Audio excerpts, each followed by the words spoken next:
Hello students, myself Shrishti Tekrewa, head of IRS Shubharam and IRS base. आपके exams हैं 23 तारीख से and I hope कि आपकी पढ़ाई अच्छी चल रही हो, अच्छे से तैयारियां कर रहे हो आप सभी। इस वक्त मैं आपको ये बताने के लिए यहाँ हूँ कि जो एग्ज़ाम्स आप देने वाले हैं ये ऑनलाइन एग्ज़ाम्स हैं और हमारे और आपके हम दोनों के लिए ही ये पहली बार है कि ये ट्रेंड या जो भी पैटर्न अपनाया जा रहा है इसमें प्रैक्टिस करने की। तो आपका काम इजी बनाने के लिए आगे मैं एक वीडियो के थ्रू आपको ये बताने की कोशिश करूँगी कि जो एग्ज़ाम्स आप देने वाले हैं 22 को रिवीजन और 23 से मेन एग्ज़ाम्स, उसका पैटर्न क्या होगा। इसके बाद भी अगर कोई कन्फ्यूजन आपको होती है तो आपके एडवाइजरी से आप कंसल्ट कर सकते हैं। तो फिलहाल आगे मैं आपसे स्क्रीन रिकॉर्डिंग के थ्रू बात करूँगी, तो आई होप आपको हेल्पफुल हो ये वीडियो। ठीक है। So kids, now I'll be trying to tell you कि your exams will be going on which pattern. So as you can see here, आपको अपने फ़ोन पे एक मैसेज रिसीव होगा आपके एडवाइजरी से, जो कि एक लिंक होगा। जब आप वो मैसेज खोलेंगे तो आपको वो लिंक दिखेगा। आपको कुछ नहीं करना, उस लिंक पे टैप करना है। When you tap, the screen will automatically redirect to where you have to go. जब आप टैप करेंगे तो आपके सामने एक स्क्रीन आएगी which will be as following. Let it load. उस लिंक को जब भी आप टैप करेंगे तो ऑटोमेटिकली आपको जिस भी लिंक पे वो ले करके जाएगा, वो लिंक गूगल से अटैच्ड है, तो वहाँ से आपका टाइम स्टार्ट हो जाएगा जैसे ही आप लिंक खोलते हैं। आपके सामने सपोज़ ये एक सैम्पल पेपर है, suppose for example class 3rd का इंग्लिश पेपर है, तो आपके सामने जो स्क्रीन आएगी वो कुछ इस तरीके से दिखेगी। ऑन अ होल वो स्क्रीन कुछ ऐसी दिखेगी। It will be going on like this. मैं एक्सप्लेन करने के लिए स्क्रीन रोटेट करके काम कर रही हूँ। एक इंस्ट्रक्शन होगा ऊपर में जो कि आपको ये बताएगा कि जो आपका टेन्योर है इस एग्ज़ाम का वो 1 घंटे का है और इसमें 100 मार्क्स मिलेंगे आपको। सबसे पहला कॉलम होगा नेम। जिस भी कॉलम के सामने स्टार का मार्क बना है वो कॉलम फिल करना ज़रूरी है। तो सपोज़ आप जो भी आपका नाम है, for example your name is Aditya Singh, so you will input your name Aditya Singha. ठीक है। You will come to the next column that is your father's name. आप अपने फादर्स नेम को इनपुट करेंगे।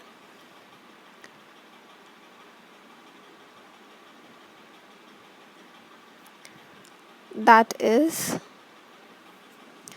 Mr. For example, Mr. Sanjay Singhal.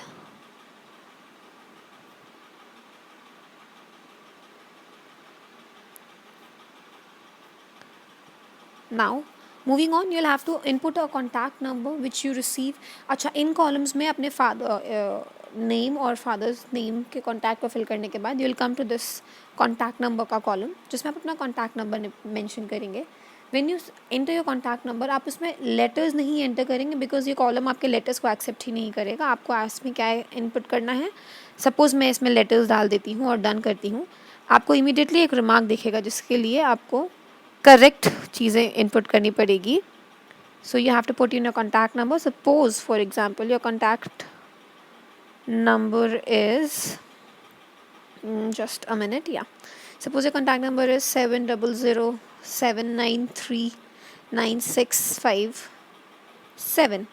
now since the number is correct, so it will ये numbers अगर हमारे record से match करेगा, so this will intake your number। इसके बाद आप प्रोसीड करेंगे अपना रोल नंबर। आपका रोल नंबर आपको प्रोवाइड हुआ है आपके एडवाइजरी के थ्रू। इसमें भी आपका रोल नंबर एक लिमिट के अंदर ही आपको डालना है। अगर आप गलत रोल नंबर डालेंगे वो फिर से इनपुट नहीं करेगा। Suppose for example your roll number is 45, so let's input 45। और जब भी सारे कॉलम्स आप इनपुट कर लेंगे तभी आप नेक्स्ट पे जा पाएंगे, अदरवाइज आप नेक्स्ट पे नहीं जा पाएंगे। So when you move proceed with this details, तब आपके सामने आपका क्वेश्चन पेपर खुलेगा, which again is a simple process. Now this here begins your question paper. आप अपने क्वेश्चन पेपर को आंसर करना स्टार्ट करेंगे। सपोज पहला क्वेश्चन आपके लिए एक रिमार्क है that says all the best kids. Now proceeding with the questions, you see the first question is what is in the picture. I think this looks like a Oreo shake, so let's mark it as a Oreo shake. ये सिर्फ एक sample question paper है, please अपने questions को इससे relate मत करिएगा। Next question is वेड। अच्छा, ये भी आपको दिखेगा कि किस क्वेश्चन पे कितना मार्क है। This question carries 5 points. Next is where do you live, आप कहाँ रहते हैं। गोरखपुर। स्कूल का नाम क्या है आपके। The name of your school is the Indian revolutionary school. You will input that. What is a verb, for example? इसमें 5 points हैं. Action words, name of the person नहीं होता, name of a thing नहीं होता, anything नहीं होता, तो it's action words. अगर आप कोई ऑप्शन गलत मार्क कर देते हैं तो आप यहाँ से क्लियर सिलेक्शन कर सकते हैं और फिर से आप सेलेक्ट कर सकते हैं अपने आंसर को. Which of the following is a noun, इसमें से आपको कौन सा एक नाउन लग रहा है. बेदिंग, बेदिंग तो मुझे लग रहा है कि मैंने गलत मार्क कर दिया, तो मैं अपना सिलेक्शन क्लियर करूँगी, मैं सही ऑप्शन मार्क करूँगी एंड आई विल प्रोसीड. कितने कॉन्सोनेंट्स और कितने वॉवल्स होते हैं? How many vowels and consonants are there? It carries 5 points. There are 5 and 21 respectively. Who teaches English? Class 3rd में श्रद्धा ma'am teaches English. So here it is. आपको अपना question paper solve करने में इतना कम टाइम नहीं लगेगा. This was just a sample question paper, तो इसमें मात्र 6 या 7 क्वेश्चंस थे. When you are done with both these things, so you will just submit करने से पहले मेक श्योर कि आप एक बार चेक कर लें कि जो भी चीज़ या जो भी डेटा आप इनपुट कर रहे हैं वो किसी तरीके से भी गलत ना हो. कोई भी आपको क्वेश्चन लगे आंसर जिसको आपको बदलना है तो आप क्लियर सिलेक्शन करके बदल सकते हैं. And when you are done you will click on submit. Once you submit the document, you will receive this. Your response have been recorded. Thank you. आप अपना score on the spot view कर सकते हैं. आपका score आपको बता दिया जाएगा उस वक्त. साथ ही साथ ये भी दिखाया जाएगा कि आपने कितने पॉइंट्स सही किए, कितने मार्क्स सही स्कोर किए, कितने गलत. सो ये 33 मार्क्स तक ही पहुंचा था, इसलिए यहाँ पे 33 शो कर रहा है. क्वेश्चंस कम थे. ये हो गए आपका डिटेल्स जो आपने इनपुट किया है वो शो कर रहा है. यहाँ पे नंबर आपने करेक्ट डाला है इसलिए ये ब्लू हो गया है. नाउ ये आंसर आपका सही था, ये भी सही था. All the answers probably that you have answered सही था. इसमें से which of the following that you have answered is a noun, ये आपका एक गलत आंसर हो गया. आंसर सही है बट प्रोबेबली इनपुट गलत हुआ था. That is why this is being treated as a wrong answer.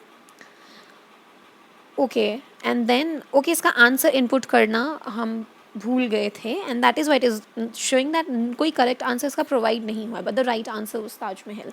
And then will proceed on with these questions. आपके सारे क्वेश्चंस अदरवाइज सही हैं, so your score will be showed and then you will be done. अब suppose आप चाहें, ये हो गया आपका exam and now you can sit back and relax and prepare for your next exam. अब सपोज यू थिंक कि आपको लगता है कि नहीं, जस्ट बिकॉज आपका कोई एग्ज़ाम अच्छा नहीं हुआ, एक क्वेश्चन गलत हो गया, तो let's do something. Let's do this कि हम लोग अपना आंसर क्वेश्चन रीअटेम्प्ट करते हैं.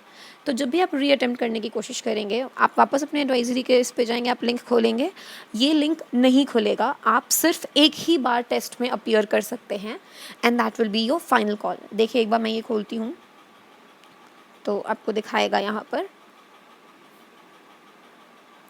Just a minute. And when the link, जब आप लिंक को रीओपन करेंगे तो आपके सामने एक मैसेज आएगा जिसमें दिखाएगा यू हैव ऑलरेडी रिस्पॉन्डेड.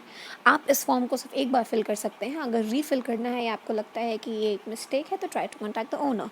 आप सिर्फ दोबारा अपना स्कोर व्यू कर पाएंगे फिर से. जो भी आपने पेपर अटैम्प्ट किया था उनके स्कोर्स कैसे थे, जो कि फिर से वही शो करेंगे as you had appeared it. So that's all. I hope कि आपको ये समझ में आया हो कि जस्ट अ मिनट.